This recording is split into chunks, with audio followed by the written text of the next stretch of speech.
All right, I want to talk about something very, very, very serious. Now, I did a video just a couple weeks ago touching on the dangers of a cashless society, and as we all saw with the Freedom Convoy and how the government was desperate to take away people's money and ability to donate to a cause that they thought was justified. The government, all they have to do is label an organization terrorists and then take your money or freeze your accounts. Well, you see, this is going to be our future. We're going to be told what we can and cannot spend our money on, and in fact, money itself will be programmed to only allow us to purchase what the government deems essential or deems acceptable. This is not a conspiracy theory. A lot of people are very awake about this. There's lots of people talking about it, but if you were not aware, you need to listen closely. Now listen, there's a lot of very serious things happening in the world right now, as we all know. NATO and Western leaders are pushing a man into a corner who happens to have 6,000 nuclear warheads, and you know, this could be the most serious thing, the most serious threat to our planet, to civilization in history. A lot of generals are saying that we're closer to nuclear war right now than we ever were during the Cuban Missile Crisis or during the Cold War. So, I mean, this is some pretty serious stuff. It's not I like when people say it's a distraction from truckers waving flags. Of course it's not. This is something that's been it's been growing for decades. NATO has been pushing towards Russia. I mean, unfortunately, the poor Ukrainians are in the middle of this, and I feel very, very bad for the citizens that, of course, are going to be caught in this conflict. But that's not what this video is about. But let's just assume that cooler heads prevail, and we have civilization after this is over. Okay, let's just say no, nuclear war is going to break out, and we continue on. In that case, the big fight is digital currencies. What were they doing? They were attempting to use this emergency to usher in a new way of doing things. Vaccine passports, even though in the UK and England at least now we've dropped them, and Ireland followed suit, the Czech Republic has followed suit. But it wasn't ever about you not being able to come into this studio and infect me. But they've told us, they meaning people in power, have told us what they want to do next. So the UK is currently the head of the G7 group. That's the world's most economically advanced countries. And the UK currently chairs the G7 group. Our Chancellor, who does our economy, called Chancellor of the Exchequer, his name's Rishi Sunak. He's put out this video. This is all on my feeds, by the way, my social feeds. He put out this video saying that what they want to do is bring in this thing called the central banking digital currency. They want to replace fiat paper money with digital money as a competitor to Bitcoin and crypto money, right? But instead of being decentralized currency, it will be controlled by a government. It's digital currency, but controlled centrally through the banks, Bank of England. So instead of having a bank account with whatever, HSBC or Bank of America, you'll have a bank account directly with, in the American context, with the Fed. In the UK, directly with the Bank of England. You have a personal bank account, and you're given digital money in that bank account. These are called central banking digital currencies. The Chancellor of the Exchequer in the UK has already announced their intention to do this as the G7 group. And these, if you look up... this sounds terrifying. If you look up the Telegraph newspaper... So I've already Googled it, and there's a lot of headlines about it. Yep, there's a specific article in the Telegraph, programmable digital currency. Now, what they're doing is they're saying that this digital currency, once you're... Because, you know, everyone knows that with inflation at over 5%, it's now 5.4%, right?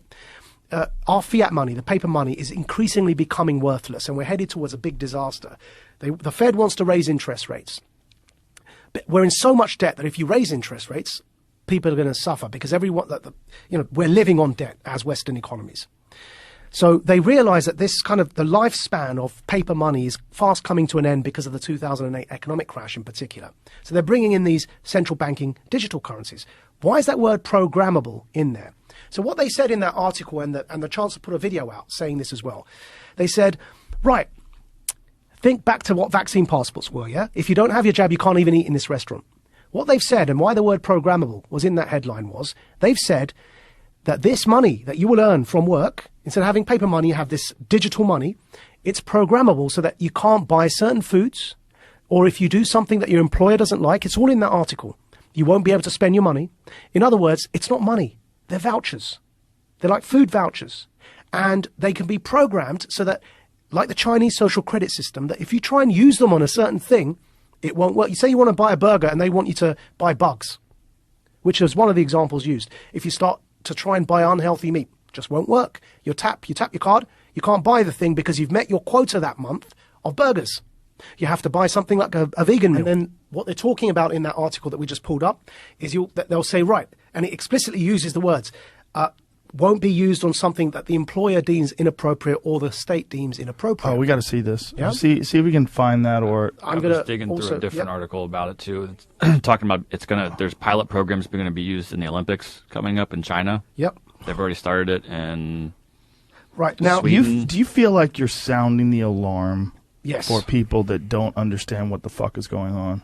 So here, I've pulled it up for you here. Yeah. So there's the video. Yeah. I don't know if your camera can see that, but no. There's the video. There's him speaking about it. The G7 is launching a set of public policy principles for retail central bank digital currencies, CBDCs. Central bank digital currencies could be a digital version of money, a bit like a digital banknote that could be used alongside... Right, so that's the guy who runs our economy in the UK. His name's the Chancellor of the Exchequer. And here is the article. Bank of England tells ministers to intervene on digital currency programming. Yeah, and here's a quote from the article. This is in the Telegraph, the one he pulled up, but it was behind a paywall, so I'll just read the quote.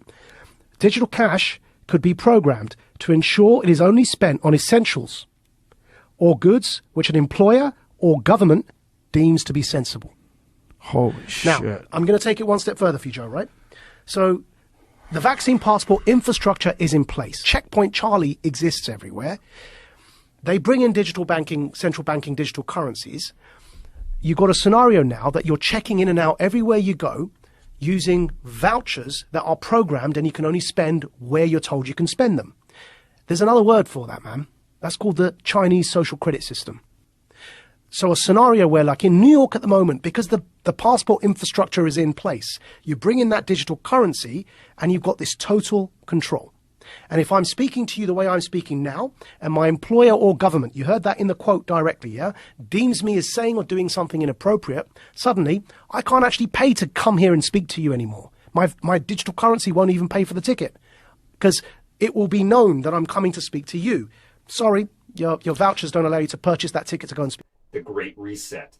Now, I know when the Great Reset became mainstream a year and a half, almost 2 years ago, when it was really getting out there, right away people were called conspiracy theorists. And then, of course, it turned out to be not conspiracy, just like so many other things in the last 2 years, about what these elites are planning for us. And governments are working in lockstep to make this happen.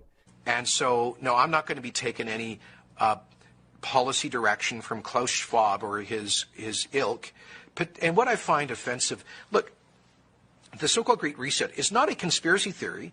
It is an actual set of concrete proposals being advocated by some very influential people, and including, apparently, by Prime Minister Trudeau, who clearly alluded to it, referred to it, quoted from it, the Schwab theory, in a speech he gave to the United Nations a couple of months ago. So it's not a conspiracy theory to talk about that. Those are the folks advocating it. And I think it's perfectly legitimate for democratically elected leaders, for me to say, heck no, we're not going to exploit or take advantage of a crisis to advance a political agenda. And we have to refuse a cashless society. Governments all around the world, the US, the UK, Canada, you name it, are all planning this. Canada is on the cusp of a revolutionary innovation that will transform the way Canadians authenticate themselves online and protect their identity. Digital ID. Digital ID is a way for Canadians to identify themselves to government, businesses, and each other electronically, with ease and rock-solid security, without the need to present physical documents. One interconnected network. A federated digital ID ecosystem developed in collaboration with Canada's best and brightest talent from our banks, telecommunication companies, law enforcement, and government. It would have the power and security to store every Canadian's electronic identity and attributes, and it would unlock countless opportunities for Canadians to verify who they are safely, quickly, and securely, while only revealing the information necessary for each transaction. A fast, easy, and secure way to bank, sign up for government services, renew driver's licenses or health cards, shop, travel, and more. Canada's banks are perfectly situated to help lead the creation of a federated digital ID system between government and the private sector.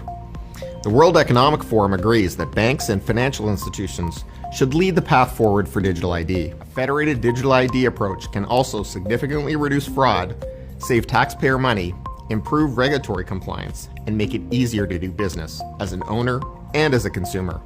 Programmable money, and this is all going to be linked to a digital ID, which countries everywhere, both the United States and Canada and overseas, are already implementing. And right now it's going to be optional, of course, but eventually you're not going to be able to do anything unless you voluntarily sign up for these systems. You're not going to be able to start your electric autonomous car unless you're compliant with everything the government says you must be. And a lot of leaders in provinces and states have already signed off on these digital IDs. Even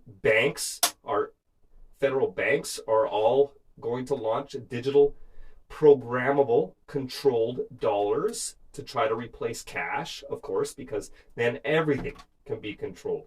The government can decide where and when and what you spend your money on. And guess what? You're not going to have a choice if you want a mortgage or you want a car, you want this and that. Oh, and it's all going to be rolled into, the next big United Nations-led crisis to control us, of course, climate change. And of course, a lot of people have been theorizing that they're going to have carbon passports to limit our movement and limit our travel. Oh, look at this. MasterCard has already come out with a carbon limit credit card. It will deny your purchases if you went over your carbon limit. Look, it is already all in motion right in front of us. Nobody's even trying to hide it. Instead, they're trying to sell it to us as being a good thing, to give the government complete control of everything. Governments would love to have this. And this entire nightmare scenario, the system already exists and is already in operation in China. It's called the social credit system.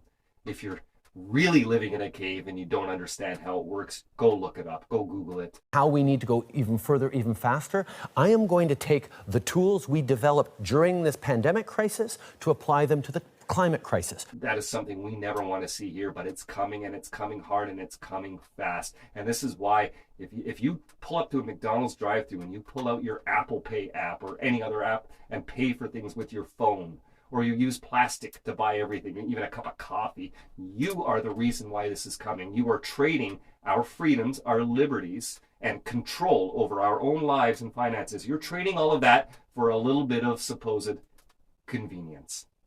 And it's going to go from optional to necessary. We have to all refuse this. We cannot comply with this. This is the scariest possible scenario.